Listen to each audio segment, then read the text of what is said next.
चलो बाळको આગળના વિડીયોમાં આપણે બે બિંદુઓનું અંતર એટલે કે અંતર સૂત્ર શીખ્યા।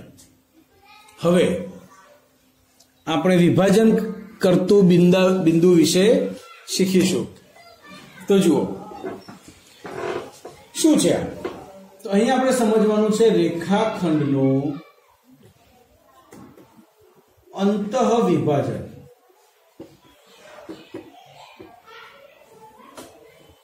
એટલે શું તો માનો આ એક રેખાખંડ AB આપેલો છે, બિંદુ P એ રેખાખંડ AB નું અંદરથી વિભાજન કરે છે। એટલે કે એમ સમજો કે P બિંદુએથી આપણે રેખાખંડ AB ને કાપી દઈએ તો રેખાખંડ AB ના બે ટુકડા થઈ જાય, તો વિભાજન થઈ ગયું। એટલે કે P ને આપણે વિભાજન કરતું બિંદુ સમજીશું। હવે અહીં અંતઃ વિભાજન એવો સ્પેસિફાઈ શબ્દનો ઉપયોગ કરવામાં આવ્યો છે। અંતઃ વિભાજન એટલે કે અંદરથી થતું વિભાજન। તો તમારો પ્રશ્ન હોય કે શું સર બહિર વિભાજન હોય? તો હા, રેખાખંડ AB નું બિંદુ P બહિર વિભાજન કરે છે, બહારથી વિભાજન થાય છે। પણ આ વસ્તુ તમે હવે પછીના ધોરણોમાં શીખશો। 10મામાં બહિર વિભાજન સમજવાનું નથી, એટલે આપણે અંતર વિભાજન જ સમજવાનું છે। માટે રેખાખંડનું અંતઃ વિભાજન એની જગ્યાએ ફક્ત વિભાજન શબ્દ વાપરીએ તો પણ આપણે એ જ સમજવાનું કે અંદરથી વિભાજન થાય છે। અહીં બહિર વિભાજન વિશે અત્યારે મગજમાં લેવાનું નથી। હવે આપણે અહીંયા શું કરવાનું છે? તો ચાલો, એક રેખાખંડના બે અંત્ય બિંદુઓ તમને આપેલા હશે, E ના યામ x1 y1, B ના યામ x2 y2। બિંદુ P રેખાખંડ AB નું જે વિભાજન કરે, વિભાજનને ચોક્કસ ગુણોત્તર હોય, એ ગુણોત્તરને આપણે m1 m2 કહીશું। શું કહીશું? m1 m2। એટલે કે એમ કહી શકાય બિંદુ P એ રેખાખંડ AB નું m1/m2 ગુણોત્તરમાં વિભાજન કરે છે, બરાબર? તો આપણે P ના યામ શોધવા છે। માનો આપણે P ના યામને x y કહીએ તો P ના યામ મતલબ કે વિભાજન કરતા બિંદુના યામનું સૂત્ર શું થાય? તો સૂત્ર આપણે આ રીતે બનાવી શકીએ। જો m1 ને આ બાજુ ગુણીશું, m2 ને આ બાજુ ગુણીશું, બરાબર? તમે પેમ્પલેટમાં જોશો તો મેં એરો આપેલા છે, થોડા એકદમ આછામાં છે એરો, બરાબર? પેન્સિલથી તમારે થોડું ડાર્ક કરવું હોય તો કરી દેજો। હા, હવે કેવી રીતે જુઓ? m1 નો ગુણાકાર પહેલા x યામ લેવાનો તો x2, એટલે m1 x2 plus m2 x1 છેદમાં m1 પ્લસ m2। આ થયું વિભાજન કરતા બિંદુનો x યામ। હવે એ જ રીતે y યામ, આના પરથી જ m1 y2 plus m2 y1 છેદમાં m1 પ્લસ m2। ઓકે, તો હવે બાળકો ખ્યાલ આવી ગયો? અહીં તમારી પાસે બે અંત્ય બિંદુઓ અને m1 m2 હોય તો તમે P ના યામ શોધી શકો। ફક્ત સૂત્રમાં કિંમત મૂકવાની છે, બીજું કશું જ વિચારવાનું નથી, બરાબર? એટલે કે હવે આને શબ્દોમાં શું કહીશું? તો બિંદુ A ના યામ, બિંદુ B ના યામ અને ગુણોત્તર। મતલબ કે 1 આ 2 અને 3 વસ્તુ હશે તો તમે xy મેળવી શકશો। હવે આ ચેપ્ટરમાં આગળ આપણે શું ભણીશું? તો આના પછીના દાખલા આ રીતે આવશે કે ખરેખર આપણી પાસે કુલ 4 વસ્તુ છે, 1 2 3 અને 4। 4 માંથી કોઈ પણ 3 કિંમત હોય તો ચોથી કિંમત મળે। જેમ પહેલા આપણે જોઈશું, આ 3 હશે આ શોધીશું, પછી આ 3 હશે આ શોધીશું, પછી 1 2 અને 3 હશે અંત્ય બિંદુ શોધીશું, એટલે આ હોય કે આ હોય, બરાબર? આમ આપણે 3 અલગ અલગ પ્રકારની રીતો હવે લાઈનમાં સમજીએ, બરાબર? તો તમે જુઓ આગળ રીત 8માં બે બિંદુઓના યામ આપેલા હોય અને તેમના વિભાજનનો ગુણોત્તર પણ આપેલો હોય તો વિભાજન કરતા બિંદુના યામ શોધવાની રીત.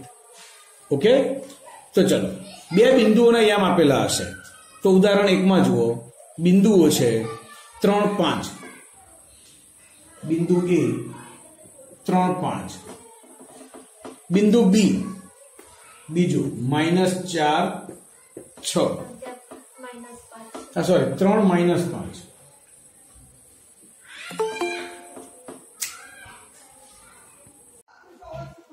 અને B ના યામ -4, 6. જોડતા રેખાખંડનો ગુણોત્તર એટલે m1/m2 2/3. બરાબર, આટલું આપેલું છે. તો અંતર વિભાજન કરતા બિંદુના યામ શોધો. આ x1 y1 x2 y2. હવે અહીં તમારે એક વસ્તુ સમજવાની છે કે અહીં x1 y1 ને x2 y2 ઉલટ સુલટ ના થવું જોઈએ. બરાબર, અને ઉલટ સુલટ થાય તો શું થાય એ પણ હું તમને અંતમાં સમજાવીશ. આજની રીતો પતે એટલે છેલ્લે. તો ચલો, પહેલા બિંદુના યામને આપણે x1 y1 કહીશું. તો આપણે દાખલાની સરળતા માટે લખી રાખીશું. બરાબર, આ પ્રકારના દાખલામાં તમે x1 y1 x2 y2 અને m1 m2 લખીને રાખવું પડશે. તો x1 બરાબર અહીંયા લઈશું 3, x2 લઈશું -4, y1 -5, y2 6, m1 2 અને m2 3. જેમ લેવું લેવાય. મેં x1 y1 આ રીતે લખ્યું, કોઈને x1 y1 આમ લખવું હોય, x2 y2 તો એ ચાલે. એટલે આપણી યાદગીરી માટે આપણે લખી કાઢ્યું. હવે અહીં કહ્યું છે, જુઓ રકમ જોજો, બિંદુઓ 3, 5 અને -4, 6 ને જોડતા રેખાખંડનો 2/3 ના ગુણોત્તરમાં અંતઃ વિભાજન કરતા બિંદુના યામ શોધો. તો ચલો, ગુણોત્તર છે 2/3, અંતઃ વિભાજન કરતા બિંદુના યામ શોધવા છે. તો P એ રેખાખંડ AB નો અંતઃ વિભાજન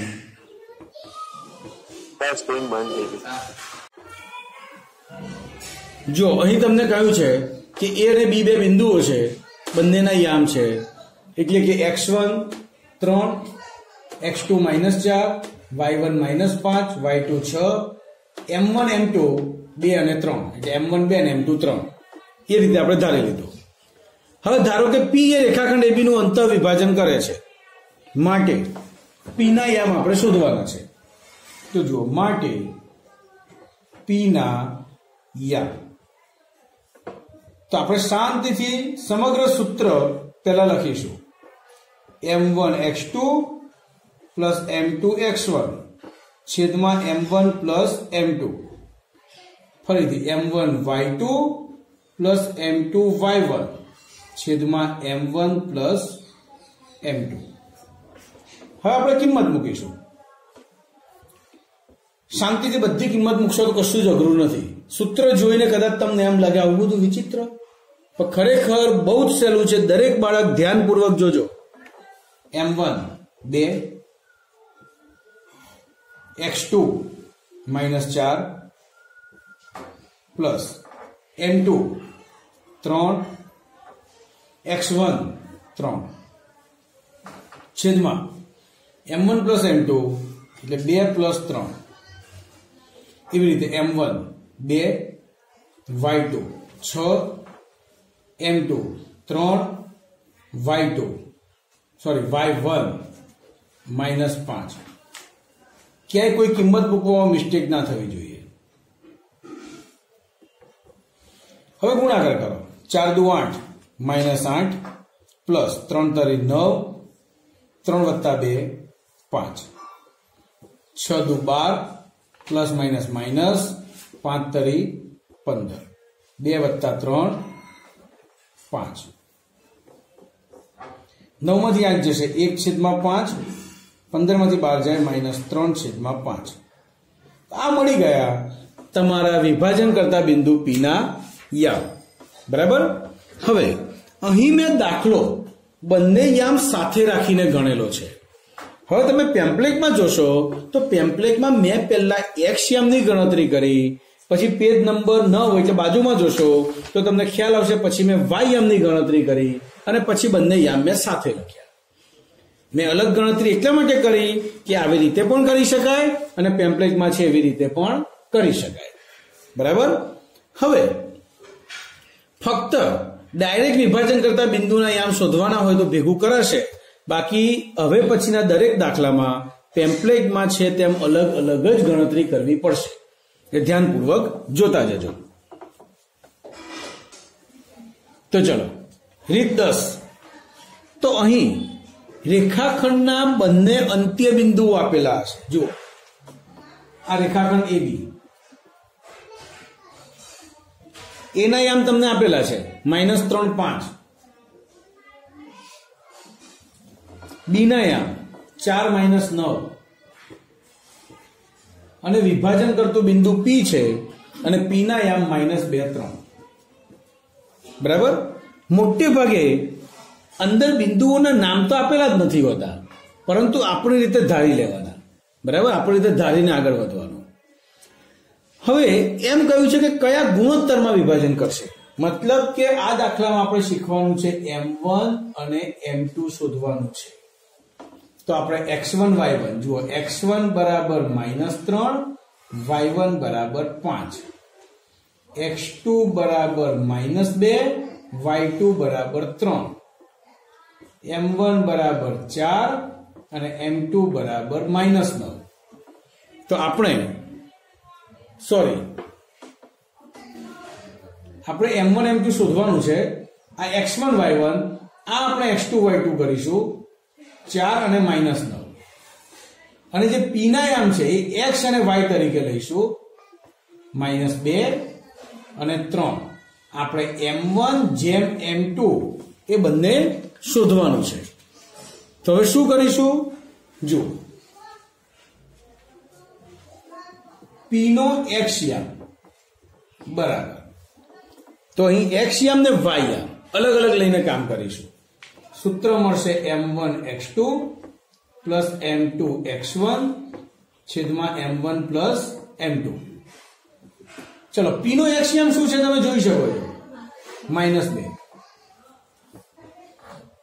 m1 તો શોધવાનું છે ગુણ્યા x2, તો x2 છે 4 પ્લસ m2 ગુણ્યા x1 છે -3 છેદમાં m1 પ્લસ m2. -2 બરાબર 4 ગુણા છે 4m1 પ્લસ માઇનસ -3m2 છેદમાં m1 plus m2. m1 plus m2 છેદમાંથી આ બાજુ આખા પદ સાથે ગુણાશે એટલે -2 કૌંસમાં m1 પ્લસ m2 બરાબર 4m1 -3m2. ગુણાકાર બંને સાથે થશે -2m1 પ્લસ -2m2 બરાબર 4m1 -3m2. m1 m1 વાળા પદો એક બાજુ, m2 m2 વાળા બીજી બાજુ. -2m1 -4m1 પ્લસ છે માઇનસ છે બરાબર -3m2 પ્લસ 2m2. બંને માઇનસ છે, સરવાળો થશે -6m1 બરાબર આમાંથી બાદ બાકી થશે -m2. બંને બાજુ માઇનસ છે એટલે બંને બાજુ પ્લસ. 6m1 બરાબર m2. m2 સાથે ગુણાકારમાં કઈ નથી એટલે એક તો કહેવાય છે, તો m2 આ બાજુ છેદમાં આવશે. જો m1 ના છેદમાં m2 બરાબર આ બાજુ ઉપર 1 અને 6 ગુણાકારમાં છે, ભાગાકારમાં જશે 6. માટે આમ લખી શકાય m1 જેમ m2 બરાબર 1/6. બરાબર. તો આપણને અહીં વિભાજનનો ગુણોત્તર મળી ગયો. હવે ફક્ત x યામ જ લઈને આપણે મેળવી લીધો, તો અહીંયા y યામની કોઈ ગણતરી કરવાની જરૂર રહેતી નથી. એટલે કે જ્યારે ફક્ત ગુણોત્તર શોધવાનો વારો આવશે તો કોઈ એક યામ લઈને કરો તો પણ તમારો જવાબ આવી જશે. તમે એક્સ યામ લઈને પણ કરી શકો છો અને વાય યામ લઈને પણ કરી શકો છો. બરાબર? ચલો ધ્યાનપૂર્વક આ દાખલો જોઈ લો. જો હવે બીજો દાખલો, ઉદાહરણ 2, જેમાં ગુણોત્તર જ શોધવાનો છે પણ રકમ થોડી ટ્વિસ્ટ કરીને આપેલી છે. એ ટ્વિસ્ટ સમજજો.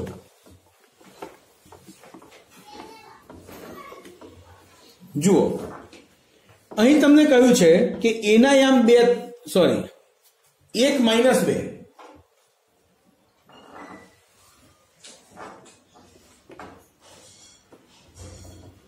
અને 4, 5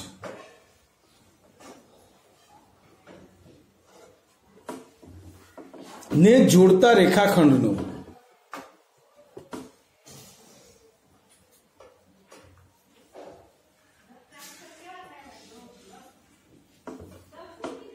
એક્સ અક્ષ એ કયા બિંદુએ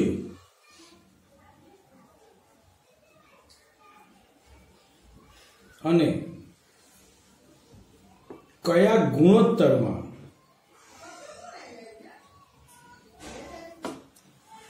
વિભાજન કરશે.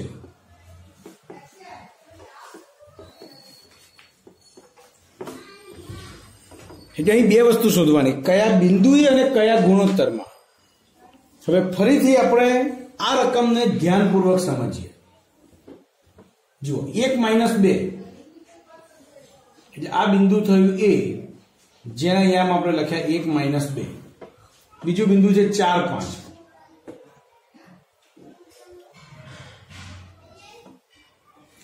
તો બિંદુ B અહીંયા હશે, જેના યામ છે 4, 5. હવે આ બંનેને જોડતો રેખાખંડ આપણે દોરીએ તો એક્સ અક્ષ આ બિંદુને રેખાખંડને છેદે છે. એટલે એમ કહ્યું છે કે એક્સ અક્ષ કયા બિંદુએ અને કયા ગુણોત્તરમાં વિભાજન કરશે. તો એક્સ અક્ષ પરનું બિંદુ આપણે P સમજીએ તો જે પણ બિંદુ એક્સ અક્ષ પર હોય, મેં હમણાં જ કહ્યું હતું કે એના યામ x0 કહી શકાય. આવી જ રીતે એમ પણ આવે, વાય અક્ષ કયા બિંદુએ કે કયા ગુણોત્તરમાં વિભાજન કરશે. જો બિંદુ વાય અક્ષ ઉપર હોય તો એના યામ થાય 0y. ઓકે, એટલે આ વસ્તુ ફરીવાર યાદ કરી લેજો.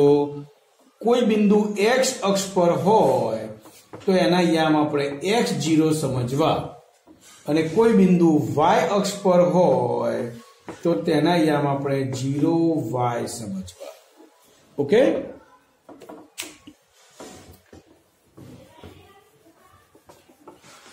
આપણે અહીંયા પહેલા ધારી લઈએ.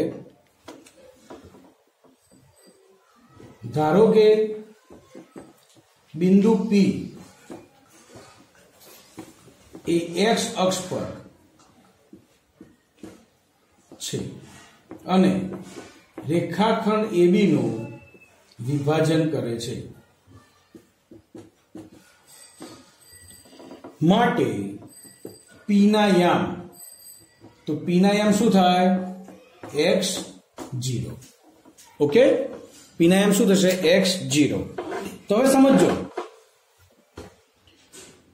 A B એટલે આપણે x1 1 લઈશું, y1 -2 લઈશું, x2 y2 4 લઈશું, y2 5 લઈશું. અને વિભાજન કરતું બિંદુનું x યામ x અને y યામ 0. હવે શોધવાનું છે શું અહીંયા? કયા બિંદુએ અને કયા ગુણોત્તરમાં વિભાજન કરશે. તો કયું બિંદુ છે પછી પહેલા ગુણોત્તર શોધીશું.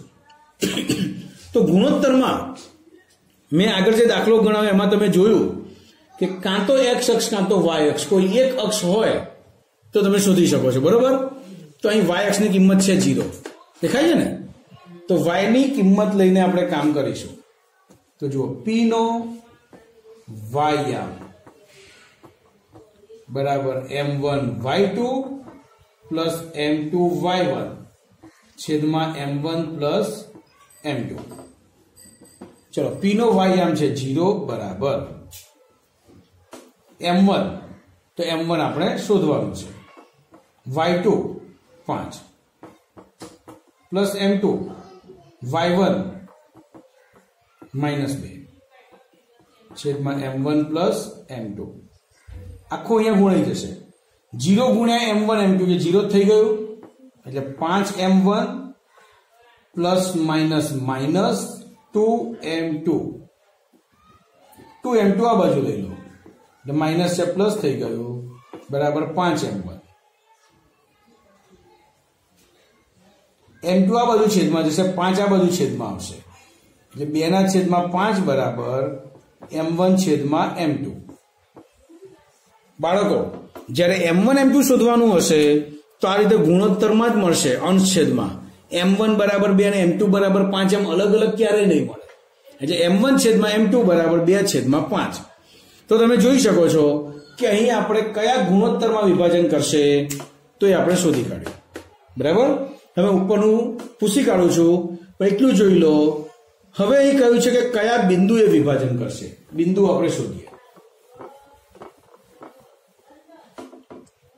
તો જુઓ માટે P એ રેખાખંડ AB નું 2:5 ગુણોત્તરમાં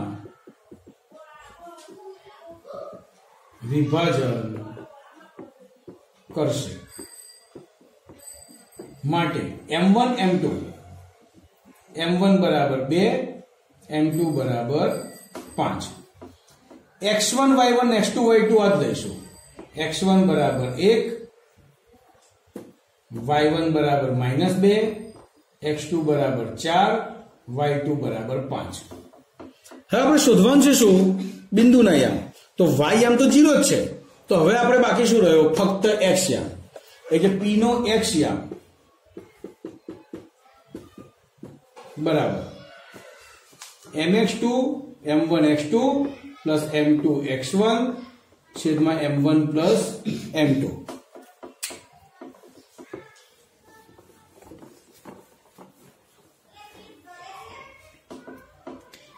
चलो p नो x યામ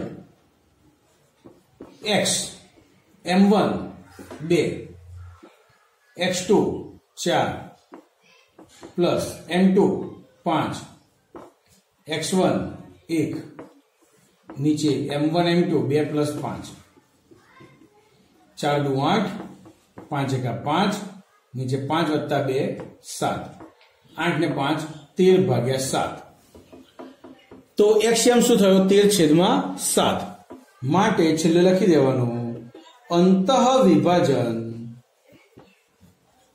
કરતા બિંદુના યામ 13.0 છે જુઓ આ સંખ્યા 2 ની ખૂબ નજીક હશે એટલે મેં ખાલી રફ આકૃતિ દોરી હતી ને એમાં તમે આશરે જોયું 2 ની આસપાસથી જ પસાર થતું હતું 7 દુ 14 બરાબર એટલે રફમાં પણ તમે ચેક કરો તો તમને પોતાનો આઈડિયા આવે કે જવાબ કોની આસપાસ હોઈ શકે ઓકે જોઈ લો દાખલો